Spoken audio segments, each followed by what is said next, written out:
tukapokea mambo mengi kwa ajili ya shukurani, kwa nyimbo, kwa maombi, pia kwa neno. Mungu ambaye amekuwa pamoja nasi, ni lazima tumshukuru. Mungu apewe sifa. Ya pili, tunashukuru kwa ajili ya kutukaribisha vizuri. Mumetukaribisha vizuri na tukajihisi tuko huru, tukafurahia. Mungu ambaye amefanya hiyo, tumemshukuru. Ya pili, tunawashukuru kuanzia kwa wachungaji wa kanisa, wazazi wa kanisa, baba wa kanisa. Mungu wa mbinguni awabariki kwa yale yote ambayo mmefanya. Kama vile kiongozi amesema, sisi bado tunawazingatia, na wakati wote tutakuwa tuko huku, tutaendelea kukua pamoja na nyinyi. Mungu atubariki pamoja. Tumeendelea kuona nyakati nzuri na ya kupokea na kusikia yale Mungu ameweka moyoni mwetu, na hiyo ndio tumepokea kutoka kwenu. Imetuimarisha kwa hii safari, lakini tukifika kwa muda huu, pamoja na maandalio ya Mungu, Mungu ameona tena tukue pamoja. Mungu ambaye amefanya hivyo, tumemuinulia sifa kwa yale Mungu ameweka kwa moyo wetu. Tumeendelea kufanya, tumeongea, tumekuwa na nyinyi kwa hizi dakika ama kwa hii muda, na jinsi tumefika kwa muda ya kuagana. Kuna kile Mungu ameendelea kuweka kwa mioyo yetu. Tumejihisi tuongee neno ya hekima kwa ajili ya msingi ya kazi zote. Tukue pamoja kwa neno la Mungu. Tumewakaribisha.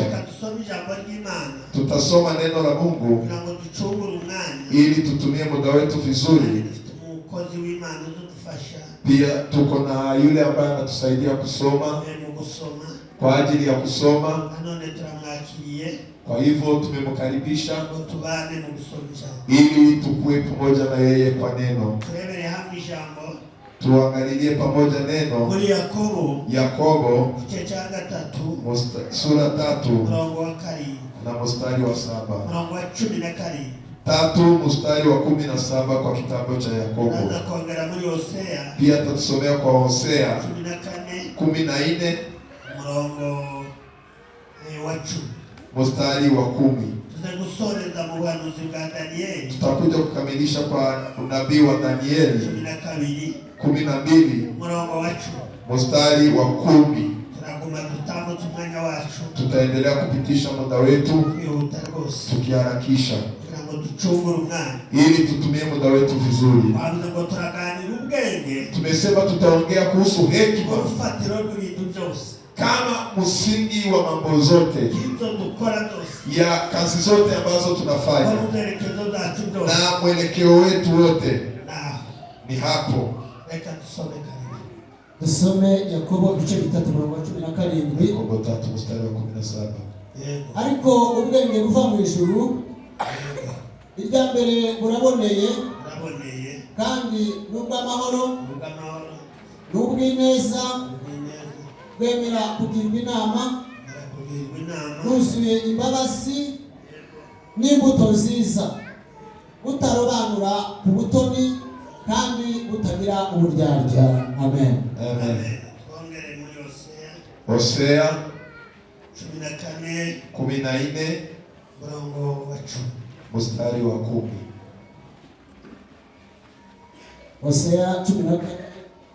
Hosea 14 mstari wa 10.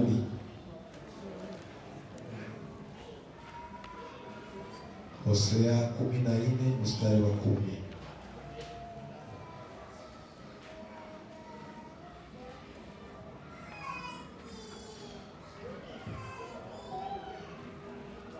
Hosea 10 murongo 14 mstari wa 10. Uzi ubwenge wese niwe uzitegereza ibyo. Uwitondera wese niwe uzabimenya. Kuko inzira z'Uwiteka zitunganye, kandi abakiranutsi bazazigenderamo, ariko abacumura bazazigwamo. Amen. Wale wanafanya dhambi wataanguka. Danieli 12 mstari wa 10.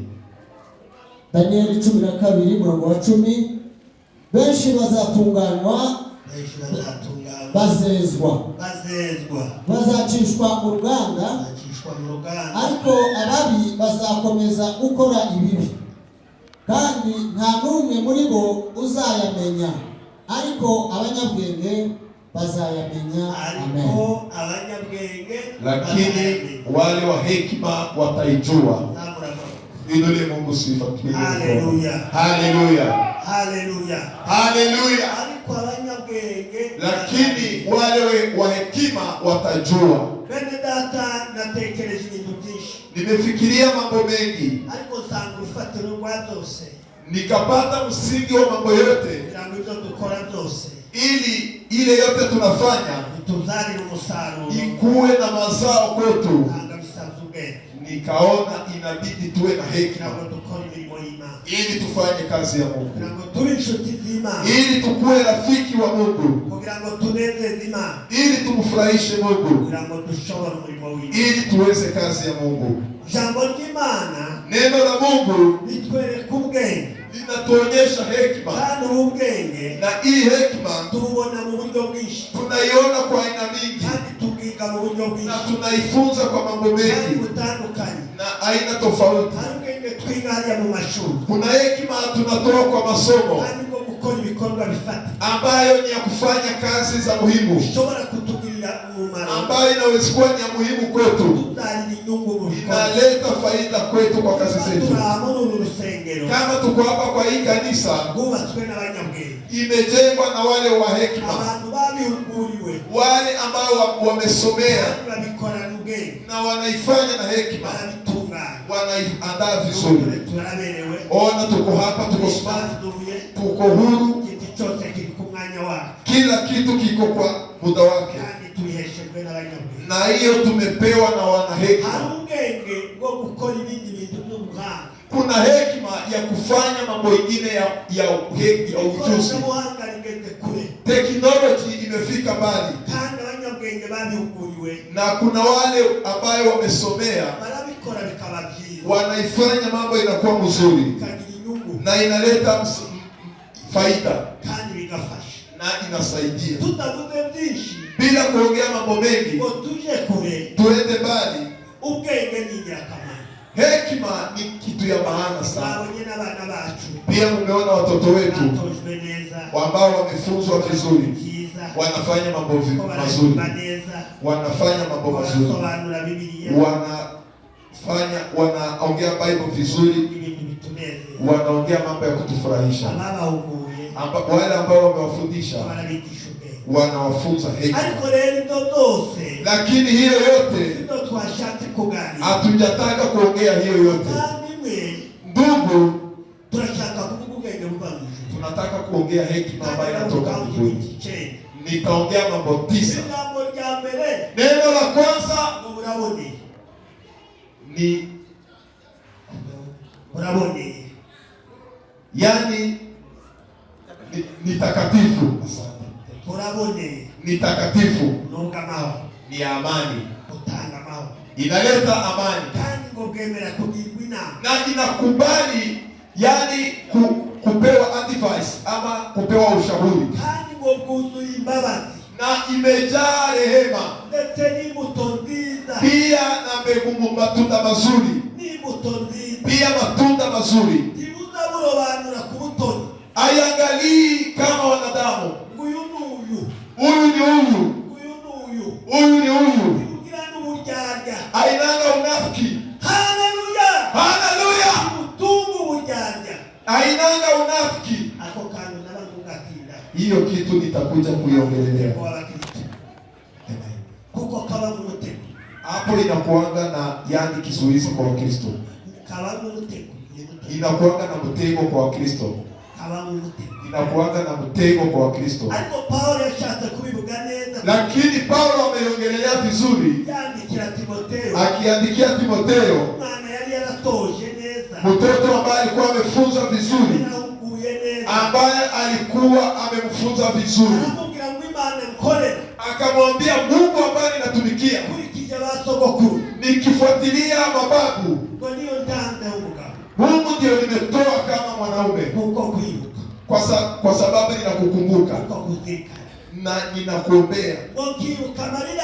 Ninakumbuka machozi yako. Ninamisi kukuona. Ninakumbuka pia imani ambayo iko ndani mwako, ambaye haina unafiki, ambaye haina unafiki. Pindule Mungu sifa. Haleluya. Haleluya. Haleluya. Ninakumbuka imani ambayo haina unafiki, ambaye iko ndani mwako, imekuwa kwa shosho yako Loisi, pia kwa mama yako Yunike, pia ndani mwako na iko ndani mwako. Tuseme haleluya. Haleluya. Unafiki haiwezi jenga maisha ya Kristo.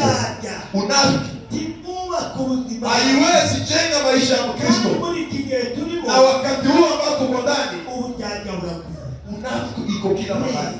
Yani iko kila mahali. Unapata mtu wako hivi. Mwandishi ameongelea sana. Anakuwa imisi. Kweli ni hatari. Ukuri ni kitanga. Kuja watu. Hazo za watu. Ni wakali sana. Babicha. Wanavaa ngozi. Bamba ishusho. Kama ya kondoo. Yitama. Kumbi ni mwa mwitu. Ariko ari nyamaswa abantu murimo. Kumbi ni mwa mwitu. Ari nyamaswa mu mitima yao. Abantu barahinduka. Watu wamebadilika. Watu wako na unafiki. Kuna kale ka kitu kanakuanga na unafiki sana. Na inakuanga na sura mingi. Kanaitwa kameleon. Kameleon. Kameleon.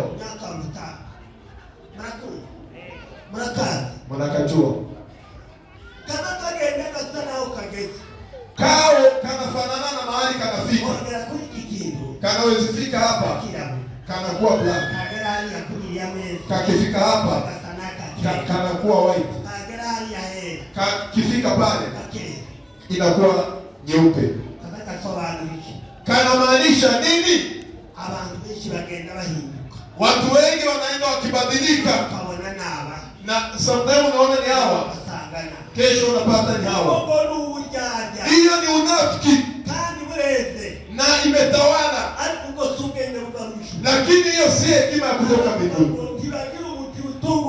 Hiyo hekima inanga unafiki. Na inakubali kushauriwa. Inajaa rehema. Inasamea yote. Inavumilia yote. Haleluya. Haleluya.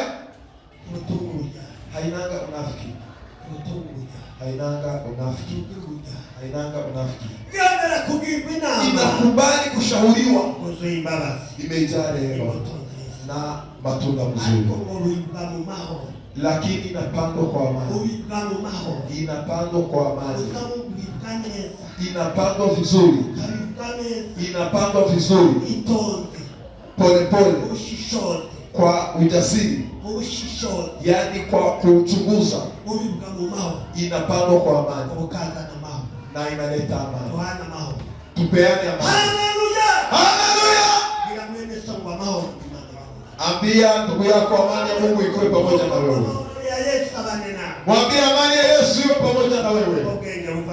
Kwa sababu hiyo ndio hekima inatoka kwa Mungu. Nimefikiria kuhusu hiyo hekima. Nikapata kwa kazi zote kunahitajika hekima. Kwa injili kunahitaji hekima. Waimbaji wanahitaji hekima. Wale wanaabudu wanahitaji hekima. Viongozi wanahitaji hekima. Viongozi wa programu wanahitaji hekima. Si kuongea tu programu za kanisa. Ni lazima tuongee namna tunafanya. Hekima inahitajika. Hekima inahitajika. Haiwezi haribu mpango. Ukisoma kwa kitabu cha Yoeli sura ya 2 na mstari wa 7 utapata program, mpango. Mkristo lazima kwenda. Pia masaa ni ngumu. Kama hujatii masaa, usifikirie ni rahisi kwako. Ukikubaliwa tu umekuja. Kama hakuna sheria ya kukupiga, lakini hekima haikubali. Hekima inatoka kwa Mungu. Hekima ambayo inatoka kwa Mungu. Hekima ambayo inatoka kwa Mungu inapea mtu kujua kuomba. Na tumesema kama maombi iko kwa namna mzuri, haiwezi shindikana. Haiwezi kuwa ngumu. Haiwezi kuwa na vizuizi. Haiwezi kuwa na vizuizi. Ombi unaweza omba kwa hekima. Na imefika mahali naanza kujiomba. Inafika mahali naanza kujiomba. Ukiona mtu ameanza kuomba ameshindwa, ni udhaifu inakuja. Yaani pia amekosa cha kuongea. Unapata mtu amekauka. Ukisema tutaomba dati nini? Unapata mtu ameshindwa. Ukisema tutaomba risali moja, unaona yeye anastoroka yeye. Ombi. Hekima haijamuonyesha namna ya kuomba. Ombi haikumuonyesha namna. Anatembea namna haisi. Omba Mungu akupatie hekima. Uwe unajua mwelekeo. Ombea kwa hekima. Ombea kwa roho. Ombea kwa kweli. Tukipewa na hekima. Omba Mungu hekima. Kwa hekima kuna mambo mengine yanahitajika. Kwa hivyo namna unaona inatupea namna ya kujua, yani namna ya kujichukulia. Kama tuko kwa nafasi ya Mungu. Tukiwa kwa injili. Kuna namna unazipita hivi. Ukipita na hekima, watu wanajua ni nini unataka kufanya.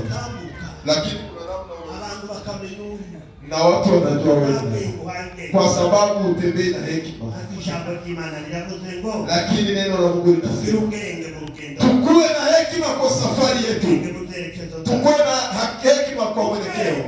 Hekima kuna kitu kingine. Pia inatupea kuvaa vizuri. Na tunavaa nguo ambazo zinatutoshea, yenye haitaonyesha uchi, ambayo inamaliza baridi, na tunajivalia vizuri. Tuseme haleluya. Tuseme haleluya. Tunavaa vizuri. Tunavaa vizuri, tunatosheka. Nimewaambia hekima kwa wale wameitwa, kwa wale wamechaguliwa, kwa wale wako na roho. Haitahitaji walimu sana ili waendelee kukuonyesha namna ya kutembea. Paulo amesema sisi tukiwa wale wako kwa sheria tu, sisi tunachukua hatuna maana kwa baba yetu. Ni lazima roho wa Mungu atufunze. Ni lazima tumombe Mungu. Omba hekima ambayo inatoka mbinguni. Hiyo hekima, kuna kitu kingine inahitajika. Unaona huyo mtu huyo bamwita mteka, bamwita mteka, ni lazima apewe hekima, kandi bisabye ubwenge kwari na ili akuwe pale inahitaji hekima. Ni lazima mtu na nafasi yake. Akikaribisha mtu anajua ni wapi ni lazima akae pale, anajua kiwango ambacho atamweka, anajua mahali pa kumketisha. Hajamuuliza ati ajieleze, lakini hekima ya kutoka kwa Mungu akimwangalia hivi akajua huyu mtu ni lazima awe pale. Haleluya! Tuinue Mungu sifa. Wale ambao wamepewa hekima kutoka kwa Mungu, tuinue Mungu sifa. Haleluya! Haleluya! Haleluya! Haleluya! Okay. Hekima akamenyua liwe, anajua yeye ni nani. Tume mu Rwanda, mgeni ambaye anatoka Rwanda, abuye Kampala, anatoka Kampala, Tanzania, ametoka Tanzania, Burundi, ama anajua anatoka Amerika. Akimwangalia tu anaona huyu mtu ni lazima akae hapa. Acha niweke kwa hii muda. Amepewa na hekima ambaye Mungu amempea, vile ameitwa, kwa sababu hajajiita, ako na hekima. Haleluya! Mungu apewe. Kuna kile hekima inafanya. Wale watu wanafanya usafi, wale watu wamejichagua, wale watu wanapita kwa kanisa, anajua namna ya kuandaa, anajua kanisa ikikusanyika, akiangalia mambo yote, wanaona mambo yote iko sawa, viti zimepangwa vizuri, vitu zote ziko na usafi, yani si haijaleta vikwazo kwa watu. Mtu anaona mambo iko sawa, akiangalia hapa, akiangalia hapa, akiangalia pale, anasema watu wamefanya vizuri, na saa hiyo wamepewa baraka kwa sababu wamepewa hekima. Hiyo hekima ni ya maana sana kwa kazi zote ambayo unataka kufanya ya kutumikia Mungu. Omba Mungu hekima, na hiyo yenye inatoka mbinguni, hiyo yenye inashauriwa. Mungu akupe uwezo, Mungu akuandae. Acha tuende kwa neno mwandishi amesema kwa hapo kwa kitabu cha Hosea, hapo kwa Danieli, wengi wataandaliwa, watatakaswa, watapitishwa kwa industry, lakini wabaya wataendelea wafanye mabaya. Hakuna kile wamesikia, hakuna kile wamejua, hakuna kitu wamepokea, hakuna kitu wameshika, wameendelea tu kukimbia. Lakini wale wa hekima watajua, wajue wakati, wajue namna ya kusimama kwenye kazi. Huyu Danieli amesema hii maneno, ameonyeshwa mengi, ameonyeshwa yale yapo, ameonyeshwa yale yamekuwa, yale yapo, akafunuliwa pia yale yatakuja. Akauliza hili Mungu, hii mambo yote umenifunulia, itakuwa lini? Itakuwa lini? Mfalme akamwambia Danieli, simama kwa muda wako, simama kwa muda wako. Hiyo yote umeona imeshikanishwa na ishara hadi siku ya mwisho. Lakini chenye nimekuambia ni lazima ukae ukijua, wengi kwa hiyo muda wataandaliwa, watatakaswa na watapitishwa kwa industry.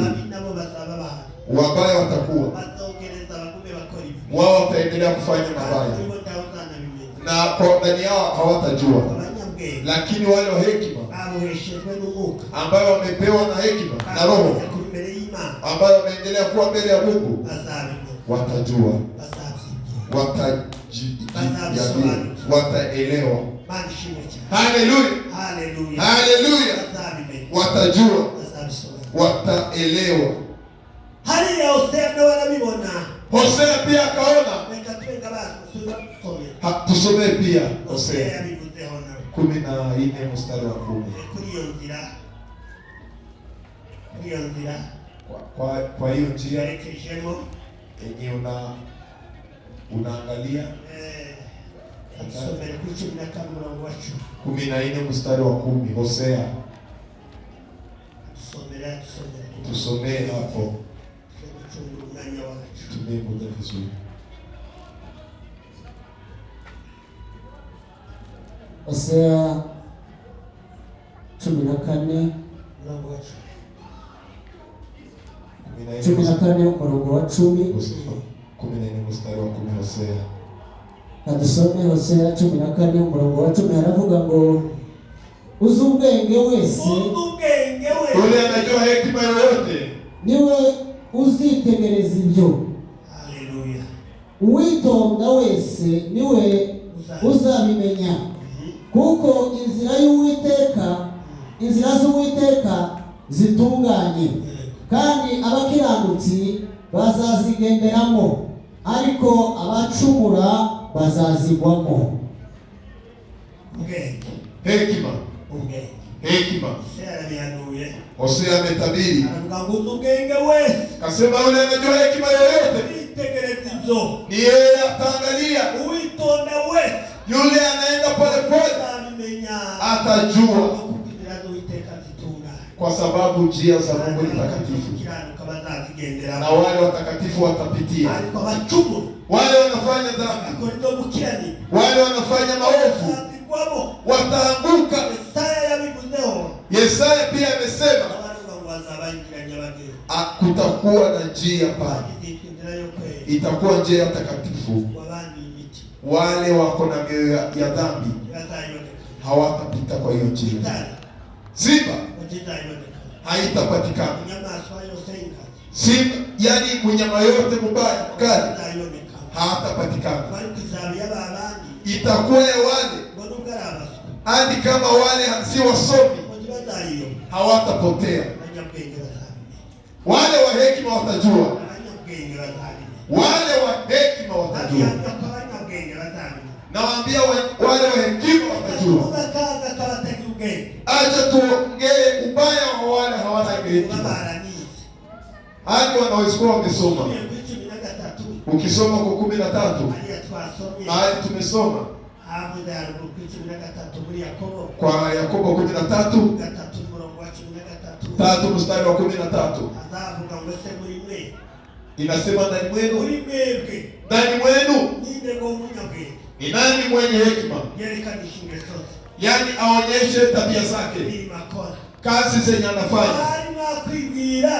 Unaweza jiuliza, niko na hekima, labda mumesoma ama mumefunzwa, lakini kwa mioyo yenu, kwa mafikira zenu kukipatikana yani mfarakano, yani mafarakano makali.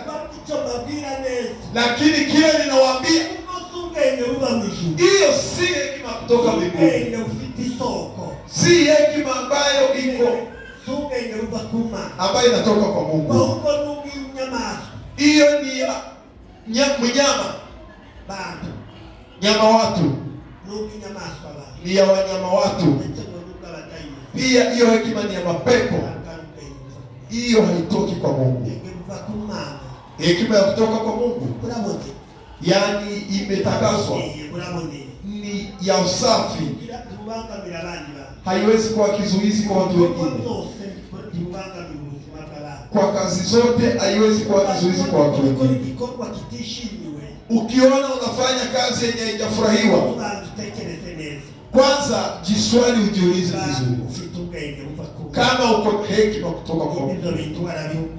Kama umeambiwa hiyo maneno, kama Mungu amefurahia pale kwa majumba zetu, ukiona amani imepotea, kaa chini kwanza ufikirie vizuri. Uombe Mungu hekima. Wale ambao mmejengana. Hekima ya kutoka kwa Mungu. Ni amani. Ni ya wewe ni nzuri. Inakubali shauri. Inakubali kushauriwa. Na kutafuta kujua. Haiwezi jiamini. Haiwezi jiweka juu. Haiwezi jitumaini pekee. Haiwezi jiweka juu. Inanyenyekea, inakuwa na kuuliza. Unauliza Mungu. Unaomba hekima. Hatutasema wale wanaendelea kuomba. Lakini Biblia inasema wa Solomon wameona hakuna kitu kingine ya muhimu ya kuomba Mungu, kwa sababu walikuwa na mwito, walikuwa wamewekwa mbele ya taifa, wakipewa kuongoza, wakaona ni kitu moja ya kuombea. Hawakufikiria mambo ya utajiri, hawakufikiria mambo ya heshima. Hiyo ndio iko, yani iko watu tu wanafikiria kuwekwa juu, waseme watu fulani, sisi watu fulani. Nimeona kuna mtu juzi amechaguliwa, alipoombewa akaambiwa washirika, akawanyeweshea kidole, akawaambia mnajua sisi tunataka kutoa fujo. Yule tu atapanda tu hivi, tutaonana na yeye. Watu wakasema imeendaje? Wakasema hakujua chenye amepewa. Hekima kutoka mbinguni inakubali kushauriwa, inanyenyekea, inasikia, inaangalia vizuri, inakuwa na kufikiria sana, na inanyenyekea sana. Inanyenyekea chini ya mikono kwa inanyenyekea, inakubali kuuliza Mungu sana ili watu wajue na kutaka kwa mtakatifu, watu wasifanye kitu kibaya ama chenye kitasababisha kazi ya Mungu izarauliwe. Ile yote mnafanya muifanye mkitoka kwa roho yenu. Wale wameitwa na Mungu kama wale wanaiga Mungu, kama wana wa Mungu, kama wale wametoka kwa wengine, wanawekwa mahali. Acha nitamatishie hapo. Huyo msichana amechaguliwa, wale wasichana wamechaguliwa kwa hiyo nchi ya Shushani, kwa wakati wa mfalme Ahasuerusi, wakati wamewekwa kwa nyumba ili kuangaliwa, ili wachagulie yule atakuwa yani bibi ya mfalme. Kwa chimbo kwa wakati wa Vashiti kuna kile wamefanyiwa.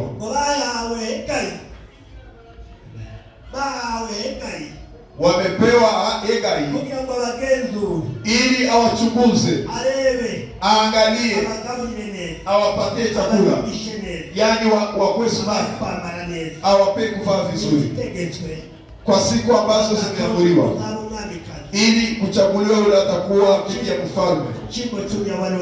Kwa nyakati ya ule Vashiti mwenye alikuwa amedharau mfalme. Lakini chenye ninataka kusema, wakati ilipofika akaona Esther, kwa yale alikuwa akifanya, kwa yale alikuwa akiongea, kwa tabia zake, akaona anastahili. Chenye amefanya nini? Amemtoa kwa wengine, akamweka kwa mwingine juu, mahali ametoka kwa wengine, akamweka mahali ili aende angojee, ili afikishe kwa hizo siku zilikuwa zimeamriwa, ili aonyeshe mfano. Nataka kuongea nini? Roho Mtakatifu kama ametuweka alama, azadukura mu bisi, anatutoa kwa wale wa ulimwengu, anatuweka mahali kwingine. Wale wa dunia hawezi kuwa wako na sisi. Hiyo hekima ya Roho anaweza kutoa kwa wale wa ulimwengu, wale tunafanya na wao, wale tunaishi na wao, wale tunashare na wao, tunaishi kama hatufanani. Labda wewe unafanana na wa ulimwengu, hekima haijakuja, hauwe hujapokea. Omba Mungu hekima ili tufanye kazi vizuri na tujenge kazi ya Mungu, na sisi ndio kujengwa vizuri.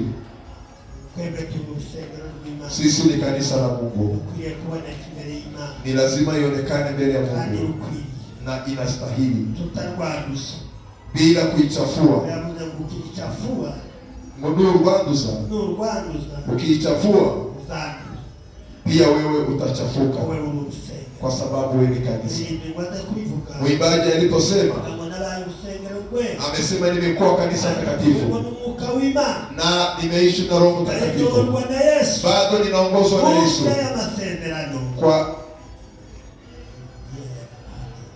kwa ajili ya ahadi ya Mungu, kwa njia ya ahadi, kwa njia ya ahadi. Sisi tumekuwa kanisa, ni lazima tukue tumetakasika, tukue tumetakasika safi, tukiwa na hekima, tumekubaliwa na Mungu. Usimame tuombe Mungu, tuombe hiyo hekima, tuombe hiyo hekima. Mwimbaji apite mbele kidogo, watuwekee kisimba dakika kama 2-3 ili tukuje kuomba sisi wote. Acha waimbaji wapite.